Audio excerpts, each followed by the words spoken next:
يا أيها الذين آمنوا استجيبوا لله وللرسول إذا دعاكم لما يحييكم واعلموا أن الله يحول بين المرء وقلبه وأنه إليه تحشرون. الحمد لله رب العالمين ولا عاقبة للمتقين ولا عدوان إلا على الظالمين.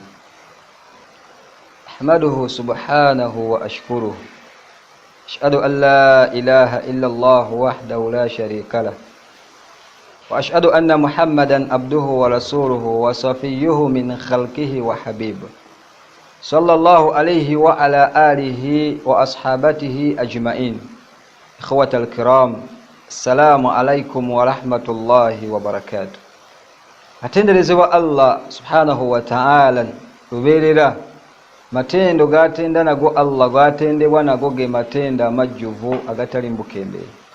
Tumwebaza Allah subhanahu wa ta'ala okubanga akyatuwadde obulamu. Tumusaba Allah subhanahu wa ta'ala nga tumwegayirira obulamu buno bwakyatuwadde abutufuulire ensonga y'okubanga tulongoosa emirimu gyaffe. Nabwekyo baganda bange mbalamira nange neeramira okubanga tutya Allah, kisobozesa okubeera nga tuva mu bulamu buno obwensi tutuuke mu bulamu bwe tugendamu obwa baruzakhi nga buli muntu agenda kusinkana okwesiima.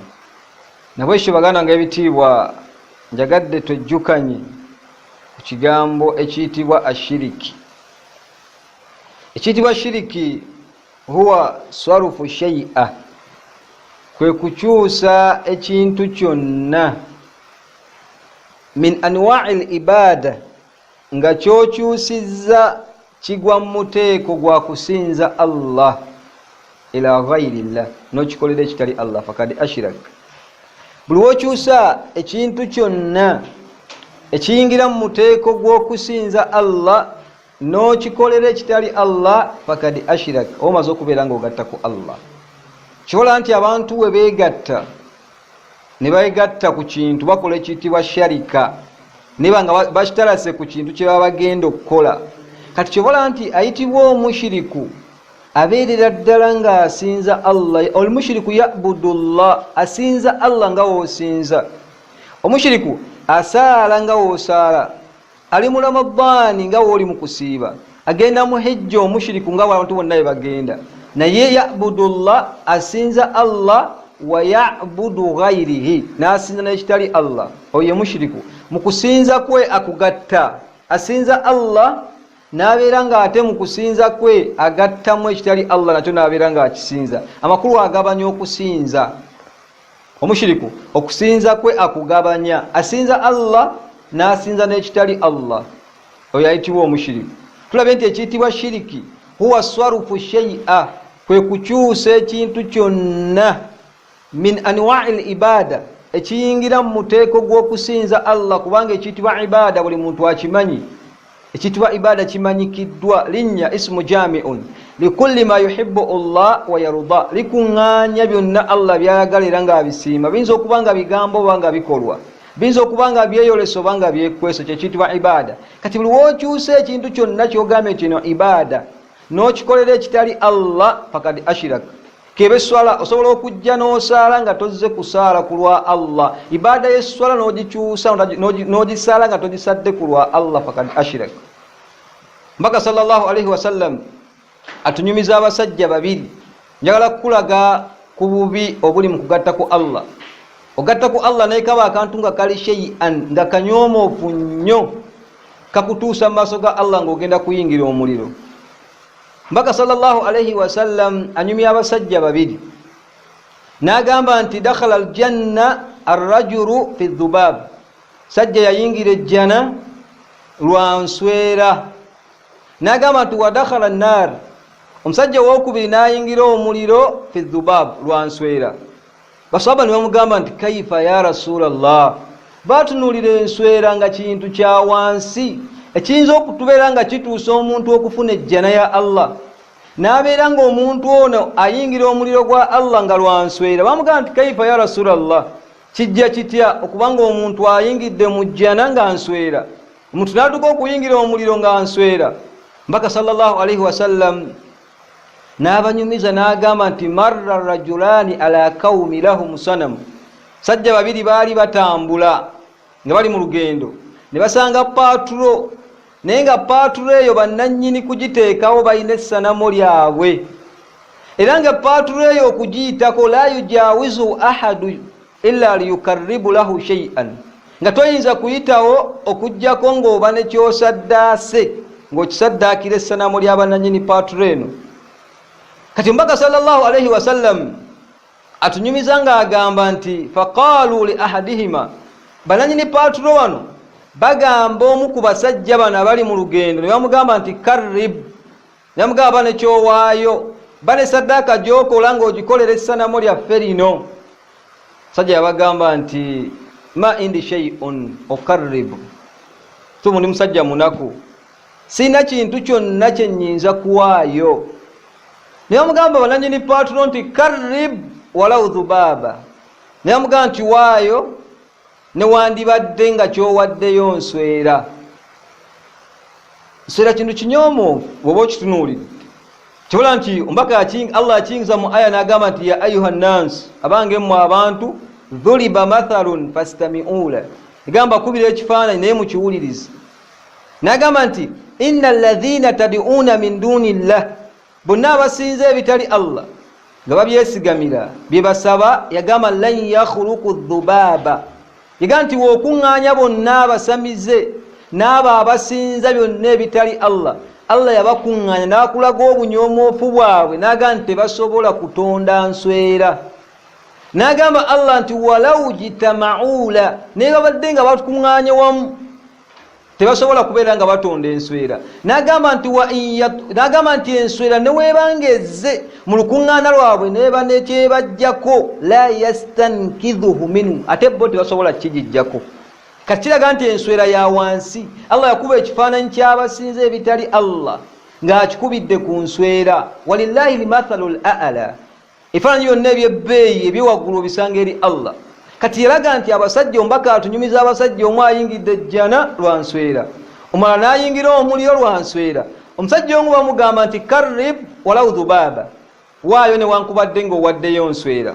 Omusajja agenda okutunulatunula, fadhulba n'abeera ng'akuba enswera awo, fakarribu n'abeera ng'agiwaayo olw'essanamu eryo. Era kyasamala okusaddaaka, fakharru sabiira, ne bamuleka neeyongerayo n'olugendo lwe. Batuka ku musajja ono owokubiri awaddeyo enswera eno, fakharru sabiira, ne bamuleka n'agenda, fadakhala nnaar, n'abeera ng'ayingidde omuliro. Naye owokubiri bamutuukako bamugamba nti karrib, kola nga munno waakoze. N'abagamba nti ma kuntu ukarribu shay'an duna Allah, n'abagamba nze sisaddaakira kintu kyonna kitali Allah. Kaseevaamu ekigambo ekyo, statement eraga nti y'okusaddaaka kwe buli kyagenda okukola kakibeere nga kiri shay'an, nga katono nnyo. Yagamba nze nkisaddaakira Allah. Kaseera kyogera fadhulba unqahu, ne bamutemako ensingo, fadakhala aljanna, n'abeera nga yayingira ekyo. Nabwe ekyo baganda nga bibitiibwa, lw'otunuuliranga ekigambo shiriki otunuliranga nnyo akagambo shay'an. Oyinza okugatta ku Allah nga gwe olaba kantu katono nnyo n'otuuka mu maaso ga Allah ng'ogenda kubeera mu muliro abadan. Kuba singa otuuka mu maaso ga Allah nga wamugattako n'oyingira obulamu bwa kabbuli ng'olina shirikin, newankubadde okoze hijja, newankubadde osiibye, newankubadde okoze buli mulimo gwonna ogutunulwako buli muntu n'agamba nti omusajja awangudde, otuuka mu maaso ga Allah ng'ogenda kubeera mu muliro abadan. Nabwe kityo omuntu agatta ku Allah agamba naye kaba shay'an, kegendereze. Kati gwe yagatta ku Allah, oba oli awo wali omanyi oba wali tomanyi, essaawa ya leero okyalina chance, mulyango gukyali muggule, onakimu kutuula wansi kwegayirira Allah akusonyiwe kubanga tonnafa. Kati singa otuuka mu maaso ga Allah wali ng'ofudde olina shiriki, Allah tagenda kukusonyiwa, naye banaakusabira.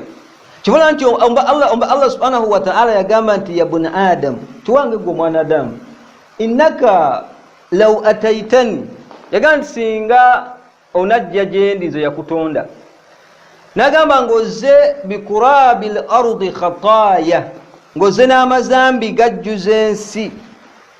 Undhur ya jamaa, njagala otunuulire manzari mwotuukidde mu maaso ga Allah, ng'otuuse mu maaso ga Allah n'amazambi nga bikurabil ardi khataaya, nga gajjuza ensi eno. Thumma lakiitani, n'osisinkana Allah nga tewali tawuba ku mazambi gano. Allah agamba nti amazambi go ne gakeberebwa nga tegaliimu shiriki.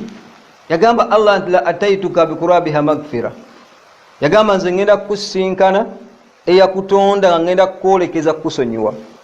Kati otunulyanga nnyo ensonga Allah kwasinzidde okusonyiwa omuddu ono. Ye muntu okutuuka maaso ga Allah nga takoze shiriki. Nabwekyo baganda nga ebitiibwa mbeewaza shiriki, kubanga teriiyo bulyazaamaanya buli waggulu wa shiriki, bwe bulyazaamaanya obukutebenderayo waggulu. So nga tuwangala abantu bangi yabudullah nga tusinza Allah, wa yabudu gairi nga tusinza nebitali Allah. Omuntu owangalya mu busiraamu naga buno obulwadde obunkutte obulaba Buganda lino ttalo naawe oliraba, nina ddijjanjaba mu mbeera yaffe eri gye twalimu ey'ekiganda ng'obusiraamu tebunnajja. Obusiraamu sibubuddeemu naye obulwadde obunnuma obulaba. Allah agamba nti wama yuminu aktharuhum billah illa wahum mushrikun. Abantu abasinga obuntu bakkiriza Allah okujjako abantu bawangaala nga buli muntu agatta ku Allah nga bw'ayagala. Nabwekyo tugenda kutuuka mu maaso ga Allah, wabada lahum min Allahi ma lam yakunu yahtasibun. Tutuuka mu maaso ga Allah atwolekeze Allah ng'obadde osuubira nti wajja okola emirimu gyo ng'olagirina kubanga mingi.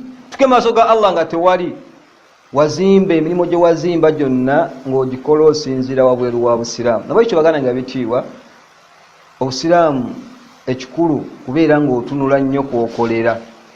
Buli budde tekinga nnyo ekikolo kwosaalira esswalayo, kwosiibira, kwokolera hijja, bw'oba osinga okutunula. Kuba singa otuuka mu maaso ga Allah ng'obusiraamu buno bwo weebuli, Allah subhanahu wa ta'ala ojja kumusinkana ng'agenda kukusonyiwa. Nabwekyo mbeewaza shiriki, kaabe mutono, kaabe munene, kebe mbeera ki, teri mbeera yonna eyinza kutusagattako Allah. Ombaka agamba Abadharri n'amugamba nti ya Abadharri la tushiriku billah wa in kutira. Niba bagenda kutta, tunulidde omusajja agamba nze siweerayo kintu kyonna okuggyako nga mpa Allah, ne bamutta n'apa n'avaawo n'ayingira ejjana. Nabwekyo baganda nga ebitiibwa, balamira nga nange neeramira okuba nga tubeera mu bantu abaawula Allah subhanahu wa ta'ala. Tujja kwongerezaako insha Allahu ta'ala wanaaba nga owekitiibwa Allah kyatuwadde obulamu. بارك الله فيكم وجزاكم الله خيرا وكل عام وأنتم بخير والسلام عليكم ورحمة الله وبركاته. يا من أجبت دعاء نوح فانتصر وحملته في فلكك المشحون، يا من أحال النار حول خليل